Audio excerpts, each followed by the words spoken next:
ശ്രീ ഗോപാലകൃഷ്ണൻ, ഒരു തെരഞ്ഞെടുപ്പ് പ്രഖ്യാപനം ദിവസങ്ങൾക്കകം ഉണ്ടാകാനിരിക്കുമ്പോഴാണ് പ്രധാനമന്ത്രി വീണ്ടും കേരളത്തിലേക്ക് എത്തുന്നത്. സ്വാഭാവികമായും അണികളെ ആവേശത്തിലാക്കുക, അവരെ തെരഞ്ഞെടുപ്പ് രംഗത്ത് പ്രവർത്തിക്കുന്നതിന് ആവേശത്തോടെ നിലനിർത്തുക തുടങ്ങിയ കർത്തവ്യം അദ്ദേഹത്തിന് നിറവേറ്റേണ്ടതുണ്ട്.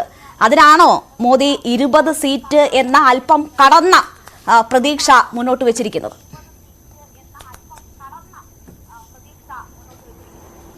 രണ്ടക്കം എന്ന് പറഞ്ഞാൽ അത് 20 സീറ്റാണോ?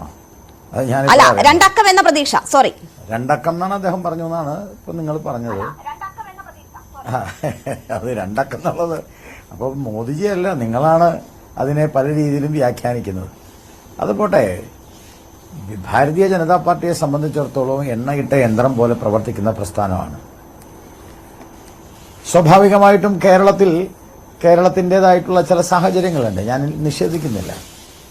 ഇപ്പോൾ ഭാരതം മുഴുവനും അലയൊടിച്ച് ഉയർന്നുകൊണ്ടിരിക്കുന്ന മോദി ഗ്യാരണ്ടിയുടെ തരംഗം, ആ തരംഗം രാഷ്ട്രീയത്തിൽ പ്രവചിക്കാനൊന്നും സാധിക്കില്ല. രാഷ്ട്രീയത്തിൽ എന്താണ് സംഭവിക്കുക എന്ന് ആർക്കും പറയാൻ കഴിയില്ല.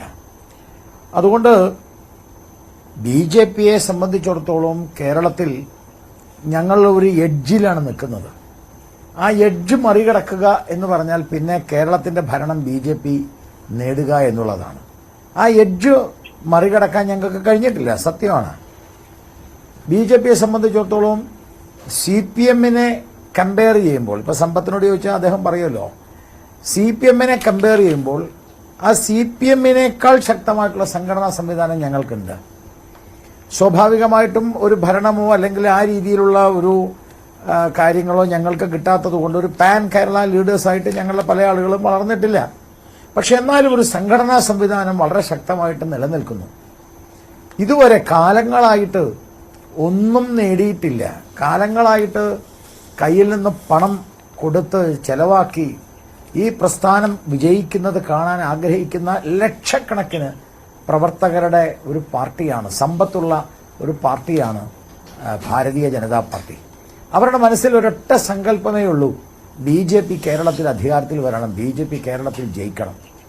അതിനുവേണ്ടി അവരുടെ ജീവൻ വരെ അവർ ബലിയർപ്പിച്ചുകൊണ്ട്, ഒരുപക്ഷെ സ്വതന്ത്ര ഭാരതത്തിൽ ഏറ്റവും കൂടുതൽ ആളുകൾ പ്രസ്ഥാനത്തിനു വേണ്ടി ജീവൻ സമർപ്പിച്ചത് ഈ കേരളത്തിലാണ്. പ്രസ്ഥാനത്തിന്റെ പേരിൽ എതിരാളികളായിട്ടുള്ള അല്ലെങ്കിൽ ശത്രുപക്ഷത്ത് നിൽക്കുന്ന, ഞങ്ങൾക്ക് ശത്രുപക്ഷം എന്നൊരു കൺസെപ്റ്റ് ഇല്ലെങ്കിൽ പോലും ഓപ്പോസിഷനായിട്ട് ഞങ്ങളെ എതിർക്കുന്ന രാഷ്ട്രീയ പ്രസ്ഥാനത്തിന്റെ ആയുധത്തിന്റെ മുന്നിൽ ജീവൻ സമർപ്പിച്ച ഏറ്റവും കൂടുതൽ പ്രവർത്തകരുള്ള നാടാണ് ഈ കേരളം.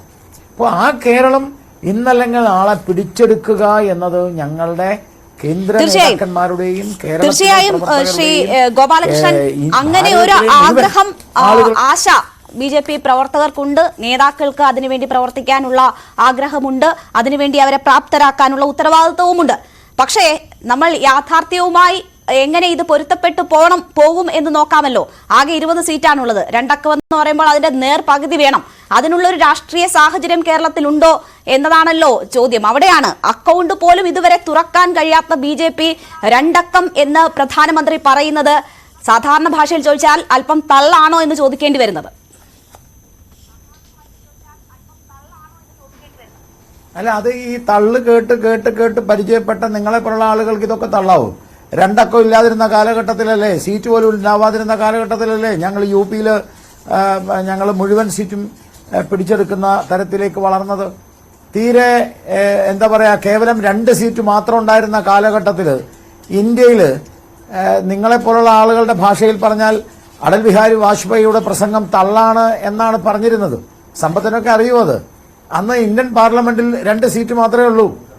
ബഹുഭൂരിപക്ഷം സീറ്റും രാജീവ് ഗാന്ധിയും അതിനുശേഷം വന്ന ആളുകളും എല്ലാം ബഹുഭൂരിപക്ഷം സീറ്റും നേടിക്കഴിഞ്ഞപ്പോൾ, ഇപ്പൊ രാജീവ് ഗാന്ധിയുടെ കാലഘട്ടം തന്നെ പറയാം, ആ രാജീവ് ഗാന്ധിയുടെ കാലഘട്ടത്തില് ബഹുഭൂരിപക്ഷം സീറ്റ് നേടിയത് കോൺഗ്രസ് അല്ലേ? BJPക്ക് 2 സീറ്റ് മാത്രം ഉണ്ടായിരുന്ന ഒരു കാലം ഉണ്ടായിരുന്നു പാർലമെന്റിൽ.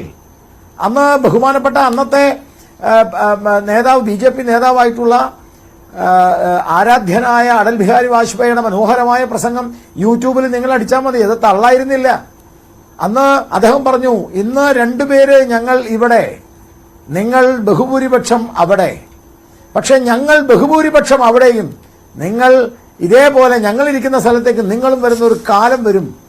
ആ കാലത്ത് കിഴക്ക് സൂര്യൻ, ആ കാലത്തും കിഴക്ക് സൂര്യൻ ഉദിക്കും, ആ സൂര്യന്റെ കിരണങ്ങളേറ്റ് താമര വിരിയും എന്ന് പറഞ്ഞപ്പോ തള്ളാന്ന് പറഞ്ഞ ആൾക്കാരുണ്ട്. ആ തള്ളൽ കേട്ടിട്ട് ഇത് തള്ളാണ് എന്ന് പറഞ്ഞ് ഇത് തള്ളു കേട്ടിട്ട് ചിരിച്ച ആളുകളുണ്ട്, ചിരിക്കാൻ വന്ന ആളുകളുണ്ട്. പക്ഷെ ഇന്നത് യാഥാർത്ഥ്യമായില്ലേ? മോദി ഗ്യാരണ്ടിയിൽ വിശ്വസിക്കുന്ന ജനങ്ങൾ കേരളത്തിൽ ഉണ്ടെങ്കിൽ, നരേന്ദ്രമോദിയോട് നന്ദി രേഖപ്പെടുത്താനുള്ള ആളുകൾ ഈ നാട്ടിലുണ്ടെങ്കിൽ, ഞാൻ ഉറച്ചു പറയുന്നു രണ്ടക്കത്തിലേക്ക് വരും. കാരണം ഇടതുപക്ഷവും വലതുപക്ഷവും കേരളത്തിൽ എന്താ ചെയ്തതെന്ന് ഈ നാട്ടിലെ ജനങ്ങൾക്ക് എന്താ ചെയ്തത്? അഴിമതിയല്ലാതെ ഇവരെന്താ ചെയ്തത്? ഇപ്പോ നരേന്ദ്രമോദി സർക്കാർ കഴിഞ്ഞ 5 വർഷമായിട്ട് കേരളത്തിൽ ഇപ്പോ 2019 ശേഷമുള്ള 2024 വരെയുള്ള കാലഘട്ടത്തിലെ 5 വർഷം, അതിനു മുമ്പ് 2014 തൊട്ട് 2019 വരെ ഉണ്ടായിരുന്ന 5 വർഷം, അപ്പൊ കേവലം 10 വർഷത്തെ നരേന്ദ്രമോദി സർക്കാരിന്റെ ഭരണത്തിൽ ഈ കേരളത്തിൽ എന്തൊക്കെ കിട്ടി? കേരളത്തിലെ എത്ര ജനങ്ങൾക്ക് ഏതൊക്കെ അർത്ഥതലങ്ങളിലുള്ള സഹായം ലഭിച്ചു? കണക്കുകൾ ഓരോന്നോരോന്നെടുക്കാം നമുക്ക്. ആ ഓരോ കണക്കുകൾ എടുക്കുമ്പോൾ ഗുണഭോക്താക്കളുടെ, അതായത് കേന്ദ്ര സർക്കാരിന്റെ ഗുണഭോക്താക്കളുടെ ലിസ്റ്റ് എടുത്താൽ രണ്ടക്കമല്ല അതിന്റെ മുകളിലേക്ക് വരും. ജനങ്ങൾക്ക് നന്ദിയുണ്ടോ ഇല്ലയോ ജനങ്ങൾ നന്ദിയുള്ളവരാണ്. അതുകൊണ്ട് സ്വാഭാവികമായിട്ടും ഇപ്പോൾ കേന്ദ്ര സർക്കാർ 10 വർഷമായി കേന്ദ്രം ഭരിക്കുന്നു. അപ്പോൾ വികസന നേട്ടങ്ങൾ എണ്ണിപ്പറഞ്ഞ് ജനങ്ങളോട് വോട്ട് ചോദിക്കാം, അവരുടെ അംഗീകാരം ഉണ്ടാകുമെന്ന് പ്രതീക്ഷിക്കാം. ഞാൻ ഇന്ന് നേരിട്ട് അവിടെ പ്രധാനമന്ത്രി എത്തുന്ന ആ പരിപാടി റിപ്പോർട്ട് ചെയ്തതാണ്. പ്രധാനപ്പെട്ട ഒരുപാട് നേതാക്കളെ ഇന്ന് അവിടെ കാണാൻ പറ്റി, താങ്കളെ മാത്രം കാണാൻ പറ്റിയില്ല. പക്ഷേ നിങ്ങളുടെ പ്രധാനപ്പെട്ട നേതാക്കൾ പറയുന്നത് 5 സീറ്റാണ്, ഏറ്റവും കൂടിയാൽ 5 സീറ്റ് എന്ന പ്രതീക്ഷയാണ് അവർ പങ്കുവെക്കുന്നത്. അവിടെയാണ് പ്രധാനമന്ത്രി വന്ന് 2 അക്കം എന്ന ഒരു പ്രതീക്ഷ, അതിന്റെ നേരിരട്ടി വരുന്ന ഒരു പ്രതീക്ഷ പങ്കുവെക്കുന്നത്. അപ്പോൾ കേരള നേതാക്കൾ അദ്ദേഹത്തെ തെറ്റിദ്ധരിപ്പിക്കുന്നത് കൊണ്ടാണോ, അതോ കേരളത്തിലെ സാഹചര്യങ്ങളിൽ അദ്ദേഹം സ്വയം തെറ്റിദ്ധരിക്കുന്നതാണോ? എന്താണ് സംഭവിക്കുന്നത്? നിങ്ങളുടെ നേതാക്കൾ പോലും, കേരളത്തിൽ ഇവിടെ പ്രവർത്തിക്കുന്ന നേതാക്കൾ പോലും 5 സീറ്റിന്റെ പ്രതീക്ഷയാണ് പറയുന്നത്.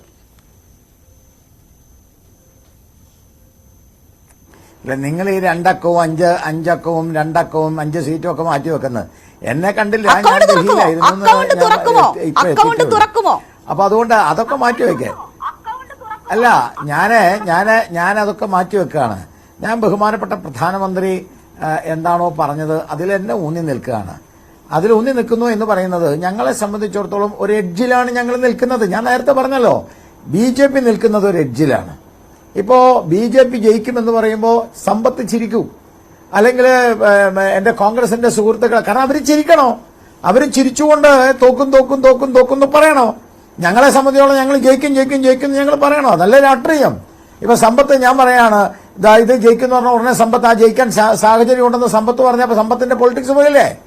അപ്പോ സമ്പത്ത് ചിരിക്കും, സമ്പത്ത് ഇതൊക്കെ നടക്കില്ല എന്ന് പറയും. നിങ്ങളെപ്പോലുള്ള മാധ്യമ പ്രവർത്തകർക്ക് ആർക്കും BJPയോട് താല്പര്യമില്ല.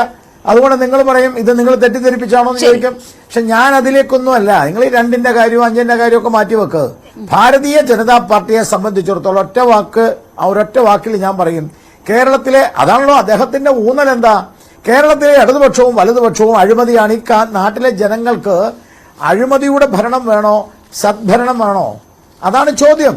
ഈ നാട്ടിലെ ജനങ്ങൾ നന്ദിയുള്ളവരാണെങ്കിൽ, ഈ നാട്ടിലെ ജനങ്ങൾ നന്ദിയുള്ളവരാണ്. ആ നന്ദി, മോദി ഗ്യാരണ്ടിയോടുള്ള നന്ദി, അതവർ പ്രകടിപ്പിച്ചാൽ യാതൊരു സംശയവുമില്ല ഈ നാട്ടിലെ ജനങ്ങൾക്ക് സദ്ഭരണമാണ് വേണമെങ്കിൽ, 10 വർഷമായിട്ട് അഴിമതിയില്ലാതെ ഭരിക്കുന്ന സദ്ഭരണമാണ് വേണമെങ്കിൽ ഭാരതീയ ജനതാ പാർട്ടിക്ക് അവർ വോട്ട് ചെയ്യും. ജനങ്ങൾ പണ്ടത്തെ ഈ എന്തു വന്നാലും ഞാൻ മാറില്ല, ഞാൻ കമ്മ്യൂണിസ്റ്റ് പാർട്ടിക്ക് വോട്ട് ചെയ്യും, എന്തു വന്നാലും ഞാൻ മാറില്ല, ഞാൻ കോൺഗ്രസിനെ വോട്ട് ചെയ്യൂ എന്ന കാലമൊക്കെ മാറി എൻ്റെ കുട്ടിയെ. അതിന്റെ കാലമൊക്കെ മാറി. അത് മനസ്സിലാക്കണ രേണു. അതൊക്കെ ആ കാലമൊക്കെ മാറിക്കൊണ്ടിരിക്കുക. പണ്ട് BJPക്ക് വോട്ട് ചെയ്യുക എന്ന് പറഞ്ഞാൽ അയ്യോ മുസ്ലിങ്ങളെ മുഴുവനും തല്ലി ഓടിക്കും, മുസ്ലിങ്ങളെ ഇല്ലാതാക്കും. ഇന്നും മുസ്ലിം സമൂഹത്തിന്റെ ഇടയിൽ BJPക്ക് ഉണ്ടാവുന്ന സ്വാധീനത്തിന്റെ ഏറ്റവും വലിയ തെളിവാണ് 100 കണക്കിന് ആളുകളാണ് ഇന്ന് BJPയിൽ മലപ്പുറത്ത് ജോയിൻ ചെയ്യുന്നത്. ഞാൻ പറയേണ്ട ആവശ്യമില്ല.